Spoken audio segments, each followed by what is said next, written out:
Okay, so what I say we do is split up. Which direction you want to go? I want to go that way first. Okay, I'll go that way. If you see something, call it out. We'll all converge together. With any luck, we're gonna catch and relocate a snake. All right, let's get a snake. Here we go. Most snakes are nocturnal. So now that it's daytime, the snake is likely gonna be hunkered down somewhere. It's a thing full of wood, lots of spaces for snakes to hide in. Coyote! Holy cow, that is a big snake. Oh my gosh. Dude. It is a boa constrictor. Okay, so this is it. The moment we're going to engage with the snake and try to safely get it out of this box of logs. No idea how it's going to behave. Oh, that's a hiss. Now the snake's in a position where there's no way I can make a reach for it. You can see it's completely in a defensive strike position, and getting my hand any closer than this could mean getting my fingers entrapped. And look at all these incredibly huge razor sharp teeth. Yep, okay, let's start backing up.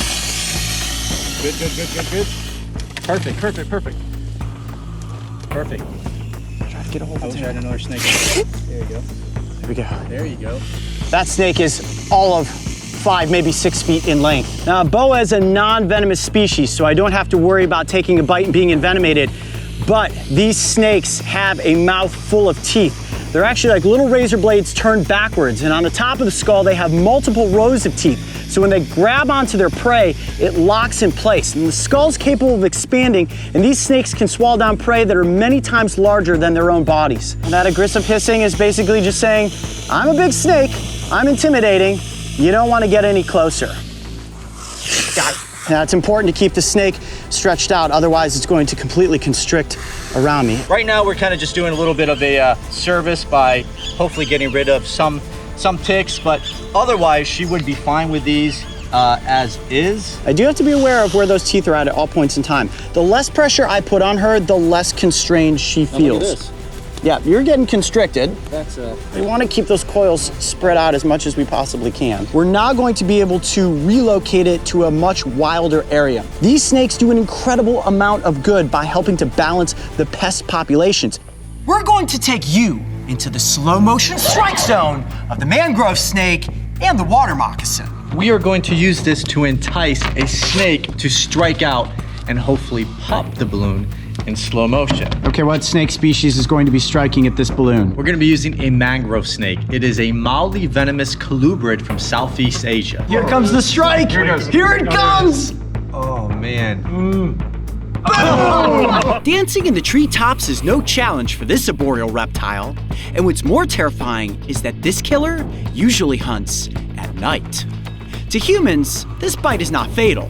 But to birds, small mammals, and lizards, this is a very slow and agonizing end.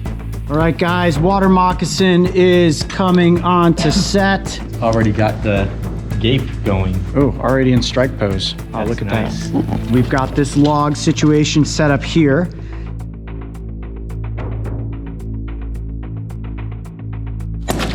Oh! Distinguished by its stocky build and semi-aquatic nature, this New World pit viper is an accurately lethal striker. Using heat-sensitive pits, located between the eyes and nostrils, these sensory organs contain a network of thermal receptors that help detect the heat signatures of prey items. Even in complete darkness, the pits allow them to strike with incredible precision.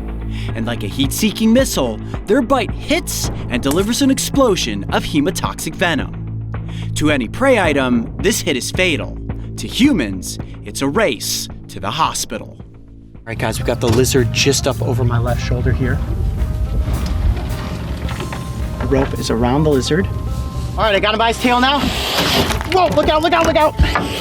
Ladies and gentlemen, let me introduce you to the Nile monitor. They can reach lengths of 6 feet, but this is a formidable beast, an opportunistic predator, primarily carnivorous, and they'll also scavenge on dead bodies of animal carcasses that are floating down the river system.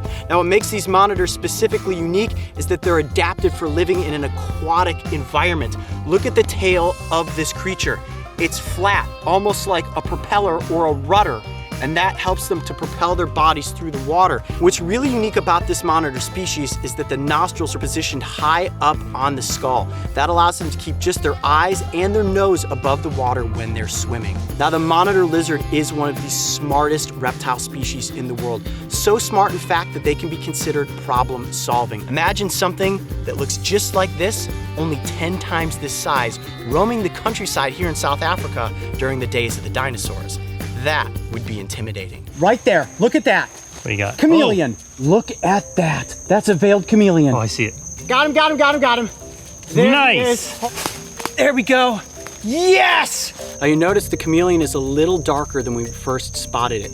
And contrary to popular belief, chameleons don't just change color based on the background. They change color for a number of different reasons. Sure, they can use it for camouflage, but oftentimes it has to do with temperature, or in this instance, a little bit of stress. Now granted that I took it out of the tree, we've got it in front of the cameras and the lights, it's getting a little bit darker in color.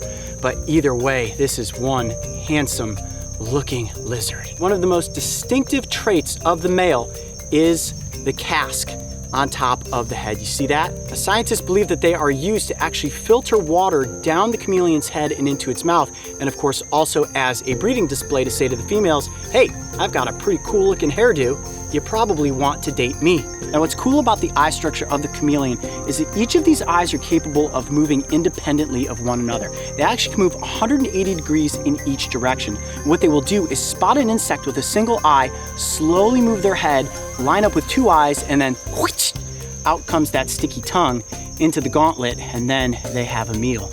Now, Coyote, this chameleon's not really supposed to be here, is it? No, this is an invasive species. Actually, these are from quite a ways away. They're found in Saudi Arabia and Yemen. Believe that, right? So how did they end up here in South Florida? The pet trade. Don't worry, guys. This lizard is going to be donated to an educational facility where he's going to become an ambassador for his species to teach people about the invaders here in South Florida.